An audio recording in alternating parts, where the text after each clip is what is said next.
आपको happy Christmas 2025 praise the Lord जय मसीह की और स्वागत जनाता हूं। आज की वीडियो में मैं आप मुख्यतः दो विषय के बारे में बताना चाहूँ। नंबर 1 कि प्रभु यीशु मसीह कौन है, उनकी 4 बातें उदाहरण के साथ, और प्रभु यीशु मसीह इस दुनिया में क्यों आया उसके 4 कारण उदाहरण के साथ मैं बताना चाहता हूँ। आइए शुरू करते हैं कि प्रभु यीशु मसीह कौन है और पवित्र शास्त्र बाइबल उसके बारे में क्या बोलते हैं। पवित्र शास्त्र यीशु मसीह के बारे में जो बोलता है मुख्यतः 4 बातों को मैं बताना चाहूँगा। नंबर 1 यीशु मसीह सृष्टिकर्ता। नंबर 2 प्रभु यीशु मसीह उद्धारकर्ता। नंबर 3 प्रभु यीशु मसीह न्याय जज है और प्रभु यीशु प्रभु है। आइए हम देखते हैं। पहला, यीशु सृष्टिकर्ता, जीसस इज क्रिएटर। जब हम पढ़ते हैं यूहन्ना का सुसमाचार उसकी 1 अध्याय 1 से लेकर 3 पद, लिखा है, आदि में आरंभ में वचन था और वचन परमेश्वर के साथ था और वचन परमेश्वर था। यही आदि में परमेश्वर के साथ था। सब कुछ उसी के द्वारा उत्पन्न हुआ और जो कुछ उत्पन्न हुआ है उसमें से कोई भी वस्तु उसके बिना उत्पन्न नहीं हुआ। आज ये धरती पर जितने सारे चीज़ों को देखते हैं जो प्राकृतिक है, देखी और अनदेखी, उन सारे चीज़ों को बनाने वाला परमेश्वर यीशु है। All things were made through him and without him was not anything made that was made. जो भी सृष्टि हुआ है उसके बिना कुछ भी सृष्टि नहीं हुआ है। क्या सृष्टिकर्ता के बिना कोई चीज सृष्टि हो सकता है? नहीं। और एक वचन पढ़ते हैं, कुलुसी उसकी 1 अध्याय उसकी 15 और 16 वाक्य। 16 वाक्य पढ़ेंगे, ठीक रहेगा।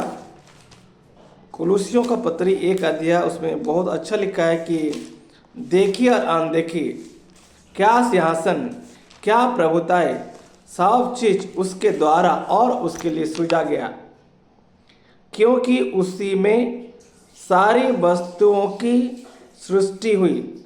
सारी वस्तुएं क्या है? सारी वस्तु का मतलब है स्वर्ग की हो अथवा पृथ्वी की। स्वर्ग में जो भी है, सूर्य, चंद्र, तारागण और जो भी है उन आकाश और स्वर्ग में पाए जाने वाले, पृथ्वी बोले से पृथ्वी पाए जाने सारे चीज, जैसे कि पेड़, नदी, नाला, झरना, जानवर, जीव जंतु, उन सब चीज पृथ्वी की देखी या अनदेखी, क्या सिंहासन, क्या प्रभुताएं, क्या प्रधानताएं, क्या अधिकार, सारी वस्तुएं उसी के द्वारा और उसी के लिए सृजी गई है। प्रभु को धन्यवाद। सारी वस्तुएं उसी के द्वारा और उसी के लिए सृजी गई। जिसके द्वारा सारी वस्तुएं सृष्टि हुआ उसको हम क्या बोल सकते हैं? केवल परमेश्वर के द्वारा ही सारी वस्तुएं सृष्टि हो सकता है, अन्यथा नहीं। जब हम इब्रानियों का पत्री 1 अध्याय उसकी 1 और 2 आयत को पढ़ते हैं, वहां पर भी उसका वर्णन है, मैं आपके लिए पढ़ूंगा। इब्रानी 1 अध्याय 1 और 2 पद। पूर्व युग में परमेश्वर ने बाप दादों से थोड़ा थोड़ा करके और भांति भांति से भविष्यद्वक्ताओं के द्वारा बातें कर इन अंतिम दिनों में हमसे पुत्र के द्वारा बातें की, जिसे उसने सारी वस्तुओं का वारिस ठहराया और उसी के द्वारा उसने सारी सृष्टि की रचना की। और एक बार, उसी के द्वारा उसने सारी सृष्टि की रचना की है। यीशु मसीह के द्वारा सारी सृष्टि की रचना हुआ तो वह सृष्टि करता है। तो लिख दिया तो क्या वो सृष्टि करता है? जरूर वो सृष्टि करता है। आइए मैं कुछ उदाहरण के मैं आपके सम्मुख में रखना चाहूँगा। एक बार एक घर में प्रभु यीशु मसीह शिक्षा दे रहे थे और घर में बहुत सारे लोग, पूरा भीड़ थे, अंदर घुसने के लिए जगह नहीं। ऐसे समय में 4 व्यक्ति एक लौकुआ व्यक्ति को उठाकर लेकर आए यीशु के पास, परंतु अंदर घुसने के लिए उनके पास जगह नहीं मिला, इसलिए उस घर का छत को साइड किया और खटिया में रस्सी बांधकर उस लकवे का बीमारी को जब प्रभु यीशु मसीह के सम्मुख में जब उतार देते हैं, यीशु ने उन लोगों का विश्वास को देखकर मरकुस 2:5 में कहता, हे पुत्र, तेरा पाप क्षमा हुए। इन बातों को सुनकर तब कई शास्त्री जो वहाँ बैठे थे अपने अपने मन में विचार करने लगे, यह मनुष्य क्यों ऐसा करता है? यह तो परमेश्वर का निंदा करता है, क्योंकि पाप क्षमा का अधिकार केवल परमेश्वर के पास है। ये धरती का कोई भी मनुष्य पाप क्षमा नहीं कर सकता है। इसलिए यीशु मसीह के बारे में बात करेंगे, यीशु कौन है जो पापों को क्षमा करता है? आइए देखते हैं। उस व्यक्ति से कहा, यीशु ने, उठ और अपना खटिया उठा चल फिर। वो व्यक्ति में बल आ गया और लंगड़ा व्यक्ति चलने लगा। ऐसा क्या एक साधारण व्यक्ति किसी का पाप क्षमा कर सकता है? नहीं। इसलिए 10 पद में लिखा है, परंतु जिससे तुम जान लो कि मनुष्य का पुत्र पृथ्वी पर पाप क्षमा करने का भी अधिकार है। उसने उस लकवे के रोगी से कहा, मैं तुझसे कहता कि उठ, अपनी खट उठा और अपने घर चला जा। वह उठा। एक लकवा का बीमारी को जब आप उठ बोले से क्या उठ सकता है? वो तो लकवा है, चल नहीं सकता है। परंतु वो व्यक्ति उठा और अपना खटिया लेकर चला गया।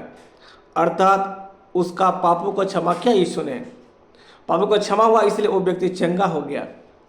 अर्थात मैं कहने का उदाहरण है, जो काम परमेश्वर करता है वो काम प्रभु यीशु मसीह करता, अर्थात यीशु परमेश्वर है। और एक घटना है मरकुस 4 में कि एक बार यीशु जब अपने चेलों के साथ जा रहे थे और तूफान आया समुद्र में, चेले ने चिल्लाया। अगर हम देखेंगे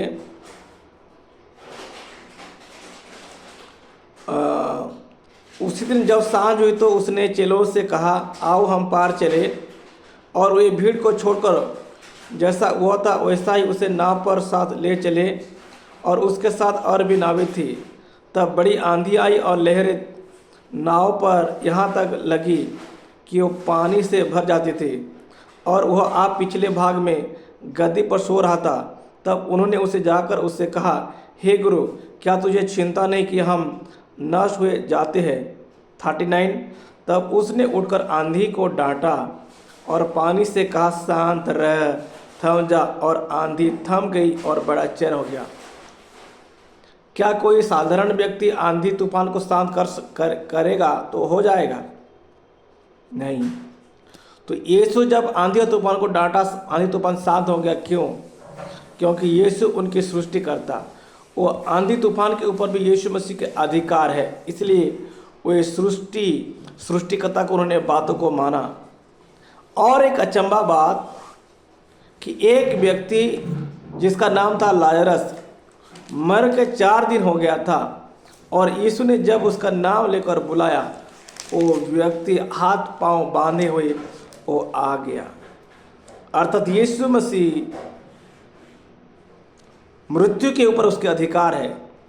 आइए हम लोग पढ़ते हैं यूहन्ना उसके 11 अध्याय का उसका 39 में जब हम पढ़ते, लिखा है, यीशु ने कहा, पत्थर हटाओ। और उस मरे हुए की बहन मार्था उससे कहने लगी, हे प्रभु, उसमें से अब तो दुर्गंध आती है, क्योंकि उसे मरे 4 दिन हो चुके हैं।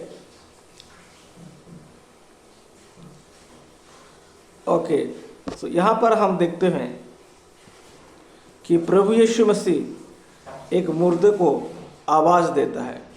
इसने कहा, पत्थर हटाओ। और उस मरे हुए की बहन ने मार्था उससे कहने लगी, हे प्रभु, उसमें से दुर्गंध आती है। जब प्रभु यीशु ने उसका नाम लेकर बुलाया, वो व्यक्ति मुर्दे में से जी उठा। पढ़ते हैं 41। तब उन्होंने उस पत्थर को हटाया। यीशु ने आँख उठाकर कहा, हे पिता, मैं तेरा धन्यवाद करता हूँ कि तूने मेरी सुन ली। मैं जानता था कि तू सदा मेरी सुनता, वरन जो भीड़ आसपास खड़ी थी उससे उनके कारण मैंने यह कहा, जिससे कि वे विश्वास करे कि तूने मुझे भेजा है। यह कहकर उसने बड़े शब्द से पुकारा 43, हे लाजर निकल आ। जो मर गया था वह कफन से हाथ पांव बांधे हुए निकल आया और उसका मुंह अंगूछों से लिपटा हुआ। 4 दिन का मरा हुआ व्यक्ति लाजरस को जब यीशु ने बुलाया तो वो व्यक्ति कब्र से वो आ गया। जब किसी व्यक्ति को बीमारी होता है, बुखार होता है, वो व्यक्ति चल नहीं सकता है, तो क्या मुर्दा व्यक्ति 4 दिन के बाद वो जी सकता है? केवल वो काम परमेश्वर ही कर सकता है, और वो काम प्रभु यीशु ने करके दिखाया, अर्थात प्रभु यीशु मसीह सृष्टि करता है। और 3 बातें तुरंत मैं बताना चाहूँगा। दूसरा, यीशु मसीह उद्धार करता है। मेरा वीडियो का 2 भाग है। पहला भाग यीशु मसीह कौन है, और दूसरा भाग यीशु क्यों दुनिया में आया था, उसके मैं बात कर रहा हूँ। मैं तुरंत जाऊँगा। यीशु कौन है? यीशु मसीह उद्धार करता है।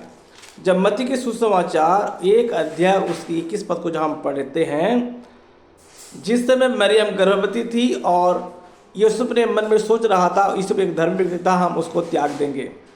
ऐसे अवस्था में स्वर्गदूत ने यूसुफ के पास आकर कहता है, वह पुत्र जनेगी अर्थात मरियम, और तू उसका नाम यीशु रखना, क्योंकि वह अपने लोगों का उनके पापों से उद्धार करेगा। यीशु नाम का अर्थ है उद्धार के लिए। ये धरती पर केवल एक ही नाम दिया गया है, वो है यीशु, जिस नाम का अर्थ है वह अपने लोगों का उनके पापों से उद्धार करेगा। लोगों को उनके पापों से। दुनिया में कितना भी बड़ा अधिकारी हो सकता है, राष्ट्रपति, प्रधानमंत्री, मुख्यमंत्री, गवर्नर, कोई भी हो, मनुष्य का पापों को क्षमा करने का अधिकार किसी व्यक्ति, कितना धनवान हो सकता है, बलवान हो सकता है, बुद्धिमान हो सकता है, कोई भी अधिकारी हो सकता है, परंतु किसी व्यक्ति को पाप क्षमा करने का अधिकार नहीं है। केवल एक व्यक्ति है, यीशु है, इसलिए वो उद्धार करता है। मत्ती ने लिखा है कि वह पुत्र जनेगी और तो उसका नाम यीशु रखना, क्योंकि वह अपने लोगों का उनके पापों से उद्धार करेगा। जो लोगों का पापों से उद्धार करता है वही उद्धार करता, अर्थात यीशु का नाम है उद्धार करता। उद्धार के लिए और कोई दूसरा नाम नहीं दिया गया है। लूका नहीं, प्रेरितों के काम उसके 4 अध्याय उसके 12 पद जब हम पढ़ेंगे, वहाँ पर और बहुत अच्छा लिखा है, किसी दूसरे के द्वारा उद्धार नहीं, क्योंकि स्वर्ग के नीचे मनुष्य में और कोई दूसरा नाम नहीं दिया गया जिसके द्वारा हम उद्धार पा सके। उद्धार पाने केवल एक ही नाम है, वो यीशु नाम है। उस नाम के द्वारा उद्धार पाएंगे। एक बार प्रभु यीशु मसीह लूका का सुसमाचार 19 अध्याय में प्रवेश किया। वहाँ एक व्यक्ति ने यीशु मसीह को देखना चाहता था, जिसका नाम है जक्कई, और जिस रास्ते पे प्रभु यीशु मसीह जाना है उस रास्ते का एक गुलर का पेड़ पर चढ़ गया और बैठा। वह नाटा था, चुंगी का सरदार था। जब प्रभु यीशु मसीह वहाँ पर पहुँचे, इसने आँख उठाकर देखा, कहा, लाजरस कम डाउन, आ जाओ, मुझे तेरे घर में जाना अवश्य है। और जैसे प्रभु यीशु मसीह उसके घर में गए, जक्कई घर में गए, जक्कई ने खड़ा होकर यीशु से कहा, हे प्रभु, मैं अपना आधी संपत्ति कंगालों को दे देता हूँ, और जिस किससे अन्याय करके मैं ले लिया हूँ उसका 4 गुना फेर देता हूँ। और यीशु मसीह उस व्यक्ति से कहता है, आज इस घर में उद्धार आया। मैं पढ़कर सुनाता हूँ। तब यीशु ने उससे कहा, आज इस घर में उद्धार आया है, इसलिए कि यह भी अब्राहम का एक पुत्र है, क्योंकि मनुष्य का पुत्र खोए हुओं को ढूंढने और उनका उद्धार करने आया है। अर्थात जब प्रभु यीशु मसीह जक्कई से मिले, जक्कई खुद यीशु मसीह को अपने पाप के बारे में बोल रहे, अपने पापों को जाना, अपने पापों को अंगीकार करता है। जो व्यक्ति अपने पापों को जानता है, अंगीकार करता है, मानता है, परमेश्वर का दया उसके ऊपर होता है, और वो व्यक्ति उद्धार पाता जैसे जक्कई। तीसरी बात है, प्रभु यीशु मसीह न्यायाधीश है। प्रभु यीशु मसीह न्याय करेगा, एक समय आ रहा है। मैं आपके लिए एक वचन पढ़ूंगा, यूहन्ना का सुसमाचार 5 अध्याय 22 पद में लिखा है, पिता किसी का न्याय नहीं करता, परंतु न्याय करने का सब काम पुत्र को सौंप दिया है। न्याय करने का सारे काम पुत्र को सौंप दिया है, अर्थात यीशु मसीह न्याय करता है। परमेश्वर इस संसार में यीशु को नहीं भेजा ताकि यीशु संसार का न्याय करे, संसार का दंड दे, इसलिए भेजा कि संसार उसके द्वारा उद्धार पाए। यूहन्ना 3 अध्याय का 17 पद, परमेश्वर ने अपने पुत्र को जगत में इसीलिए नहीं भेजा कि जगत पर दंड की आज्ञा दे, परंतु इसीलिए कि जगत उसके द्वारा उद्धार पाए। जगत उसके द्वारा उद्धारकर्ता के द्वारा उद्धार पाए, अर्थात यीशु के बिना उद्धार नहीं है। यीशु के बिना सृष्टि नहीं हुआ है, यीशु ही उद्धार करता है और उद्धार के लिए केवल एक ही नाम दिया गया है। परंतु यीशु मसीह को इसलिए मैं जगत पर दंड की आज्ञा दी, इसलिए भेजा कि जगत उसके द्वारा उद्धार पाए। परंतु जो उद्धार नहीं पाएगा, इस समय आएगा उसका वो न्याय करेगा। यह था पहला भाग। वीडियो के दूसरा भाग बी पार्ट, यीशु मसीह दुनिया में आने का 4 कारण को मैं आपके सामने बताना चाहूँगा। पहला कारण, नाम से हमको यह मालूम हुआ कि प्रभु यीशु मसीह पापियों का उद्धार करने आया। यीशु का नाम क्या था? वह अपने लोगों को उनका पापों से उद्धार करेगा। किसका उद्धार होगा? उसके नाम में उद्धार है, परंतु जो उसको विश्वास करेगा, ग्रहण करेगा, उसी का उद्धार होगा। मरकुस सुसमाचार उसकी 9 अध्याय उसके 13 वाक्य में आपके लिए पढ़ूंगा। इसलिए तुम जाकर इसका अर्थ सीख लो, मैं बलिदान नहीं परंतु दया चाहता हूं, क्योंकि मैं धर्मियों को नहीं परंतु पापियों को बुलाने आया हूं। यीशु मसीह दुनिया में आने का कारण यहां पर बता रहे हैं। Go and learn what this means, I desire mercy and not sacrifice, for I came not to call the righteous but to Sinners.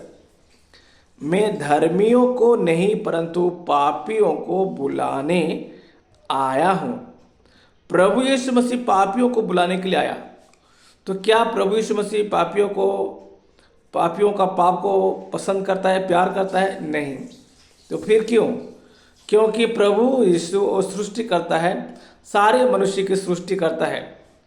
आदम से लेकर अभी तक जो मनुष्य जन्म होता है पाप के द्वारा और पाप में जीता है, और पाप का मजदूरी मृत्यु है।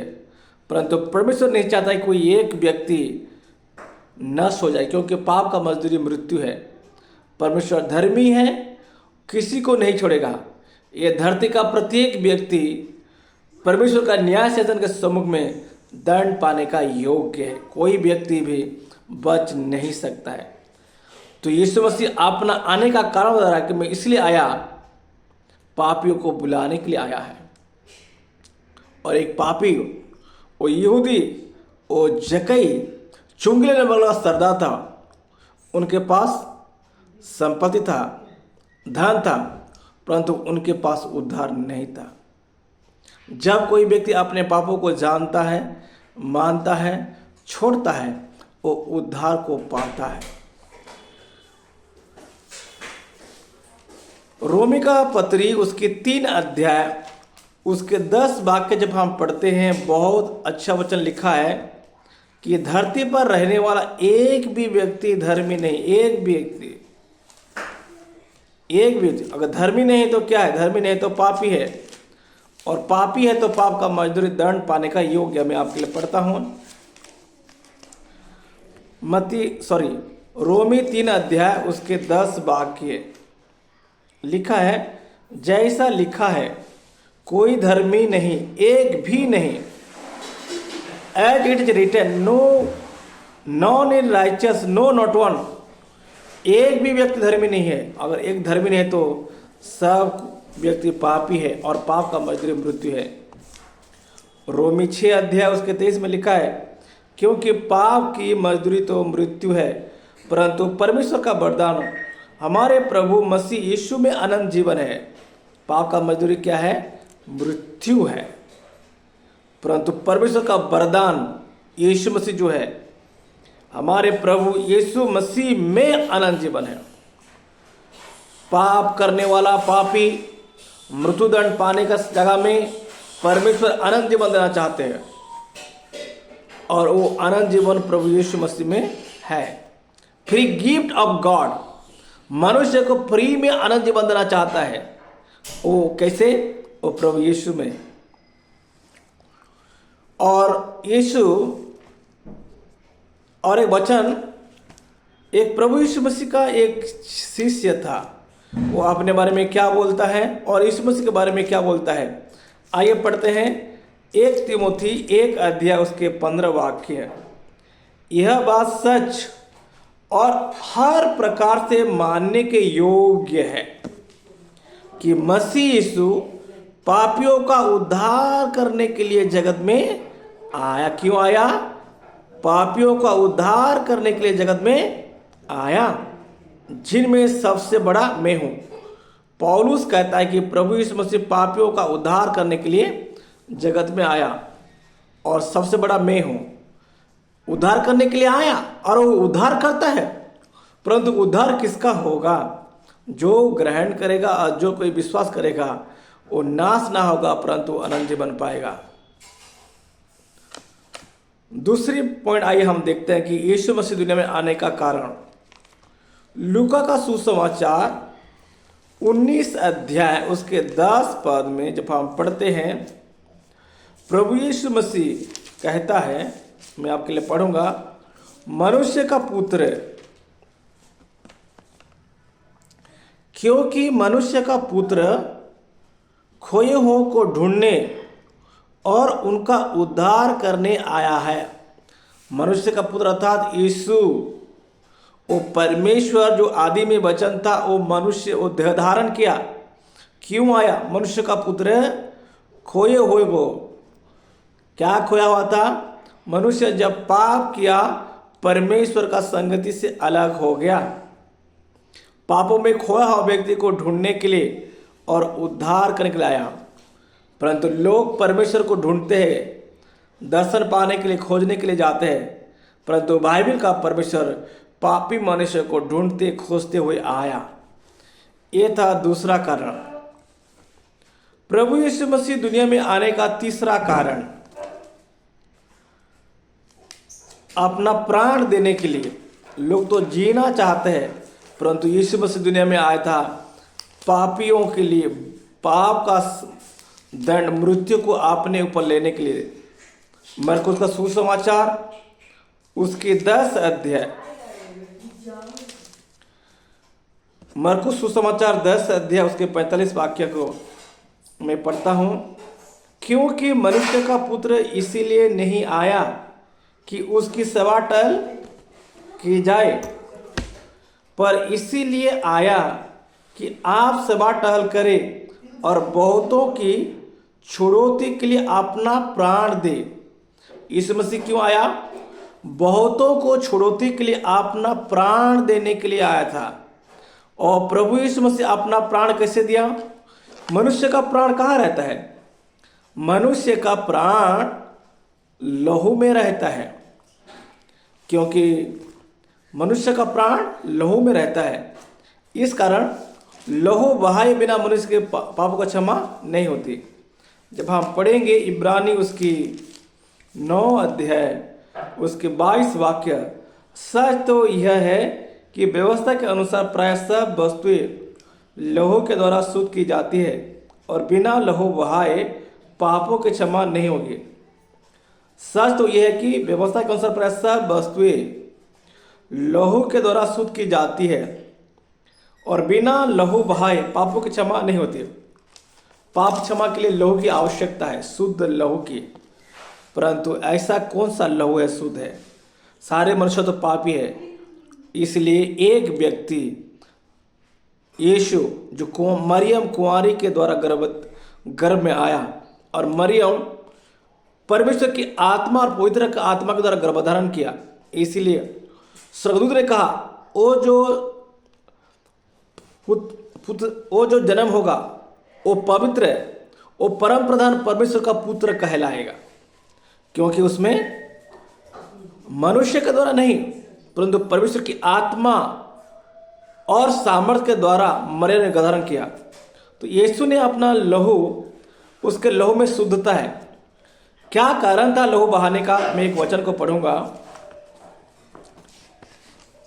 मनुष्य का लहू में प्राण रहता है, इसलिए प्राण का प्रायश्चित केवल लहू के द्वारा किया जाता है। हम पढ़ेंगे एक वचन को, मैं आपके लिए पढ़ूंगा।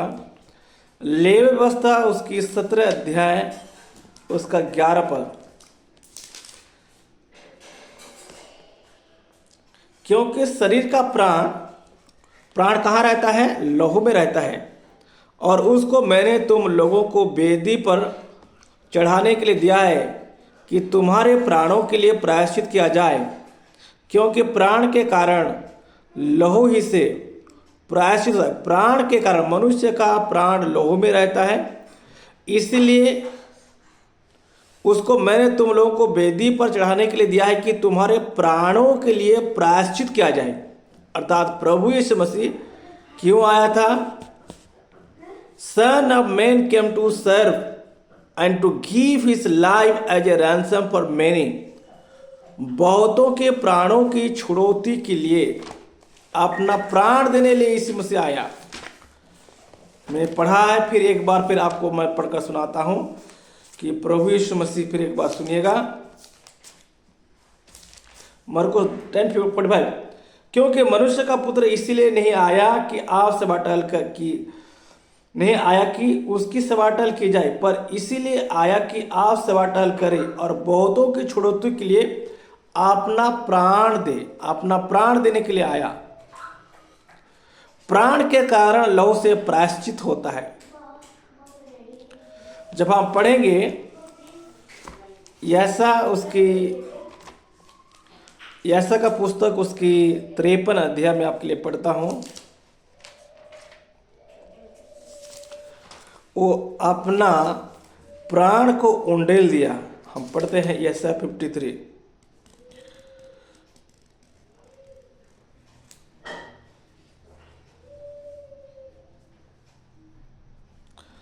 बारह पद में लिखा है, यशा 53 का 12। इस कारण मैं उसे महालोगों के संग भाग दूंगा और वह समर्थियों के संग लूट बांट लेगा, क्योंकि उसने अपना प्राण मृत्यु के लिए उंडेल दिया। अपना प्राण को उंडेल दिया क्रूस के ऊपर, इसलिए प्रभु आया था। और एक वचन पढ़ेंगे, पहला पतरस 2:24। प्रभु यीशु मसीह ने हमारे पापों को लेकर वह क्रूस पर चढ़ गया। 1 पीटर 2 अध्याय उसके 24 वाक्य को मैं आपके लिए पढ़ूंगा। 1 पतरस 2 अध्याय का 24। वह आप ही हमारे पापों को अपनी देह पर लिए हुए क्रूस पर चढ़ गया, जिससे हम पापों के लिए मरकर धार्मिकता के लिए जीवन बताए। उसी के मार खाने से तुम चंगे हुए। वह आप ही हमारे पापों को अपनी देह पर लिए हुए क्रूस पर चढ़ गया। हमारे पापों को लेकर क्रूस पर चढ़ने के लिए प्रभु यीशु मसीह दुनिया में आया था। और चौथा पॉइंट है, यीशु मसीह दुनिया में इसीलिए आया है पापों को नाश करने के लिए। पहला यूहन्ना 3 अध्याय उसके 8 वाक्य को आइए मैं पढ़ता हूं आपके लिए। जो कोई पाप करता है वह शैतान की ओर से है, क्योंकि शैतान आरंभ ही से पाप करता आया है। परमेश्वर का पुत्र इसलिए प्रकट हुआ कि शैतान के कामों को नाश करे। The reason the Son of God appeared was to destroy the work of the devil. शैतान का कामों को नाश करने के लिए आया है। मैं आज का वीडियो में आप लोगों को मुख्यतः यीशु कौन है, पहला भाग, और दूसरे भाग में यीशु मसीह क्यों आया, उनके 4 पॉइंट को मैंने बताया। पहला, यीशु मसीह सृष्टिकर्ता। दूसरा, यीशु मसीह उद्धारकर्ता। तीसरा, यीशु मसीह न्यायाधीश है। और यीशु मसीह प्रभु है। और यीशु क्यों आया? यीशु मसीह इसलिए आया पापियों को बुलाने के लिए। यीशु मसीह इसलिए आया कि हमें खोए को ढूंढने और उसका उद्धार करने आया। यीशु मसीह इसलिए आया अपना प्राण देने के लिए। यीशु मसीह इसलिए आया शैतान का कामों को नाश करने के लिए। आखिरी में एक वचन पढ़कर हम लोग प्रार्थना करेंगे। लूका का सुसमाचार 2 अध्याय उसके 11 पद। आखिरी में एक ही पद को मैं आपके लिए पढ़ता हूँ। लूका रचित सुसमाचार 2 अध्याय उसका 11 वाक्य को, कि आज दाऊद के नगर में तुम्हारे लिए एक उद्धारकर्ता जन्मा है और यही मसीह प्रभु है। एक उद्धारकर्ता है, ये बल यीशु है। आज दाऊद के नगर में तुम्हारे लिए एक उद्धारकर्ता जन्मा है और यही मसीह प्रभु है। अर्थात एक उद्धारकर्ता है, मसीह है, और वो है प्रभु है। अर्थात यीशु मसीह वह प्रभु है। इन वचनों के द्वारा प्रभु हमें आशीर्वाद करे। वो यीशु जो सृष्टि करता है और यीशु जो हमारे पापों को अपने ऊपर लेकर हमें मुक्ति देने के लिए आया, क्या उसको आप अपना जीवन में उद्धारकर्ता और प्रभु के रूप में ग्रहण करना चाहते हैं? तो आइए मैं आपके लिए प्रार्थना करूंगा। स्वर्गीय पिता, प्रभु यीशु के नाम से आपके चरणों के पास धन्यवाद के साथ आते हैं। यीशु आप कौन है और आप क्यों आया? यीशु कौन है उसके 4 पॉइंट, और यीशु क्यों आया उसके 4 पॉइंट उदाहरण के साथ बताने के लिए मुझे सहायता किया। आपको धन्यवाद। सुनने वालों को अनुग्रह दे जानने के लिए, और जो विश्वास करते हैं प्रभु उन्हें दया कर। जो आपको ग्रहण करते हैं आप उनका पापों को क्षमा कर आप उन्हें उद्धार दे। प्रार्थना को सुनने के लिए धन्यवाद। प्रभु यीशु के नाम से मैं मांगता हूँ, आमीन। Thank you. परमेश्वर आप सभी को आशीर्वाद करे वचन सुनने के लिए। अगर आपके इस वचन के द्वारा आपको आशीष मिला है, दूसरे के साथ जरूर आप भी इस बातों को साझा शेयर कीजिए। God bless you. धन्यवाद।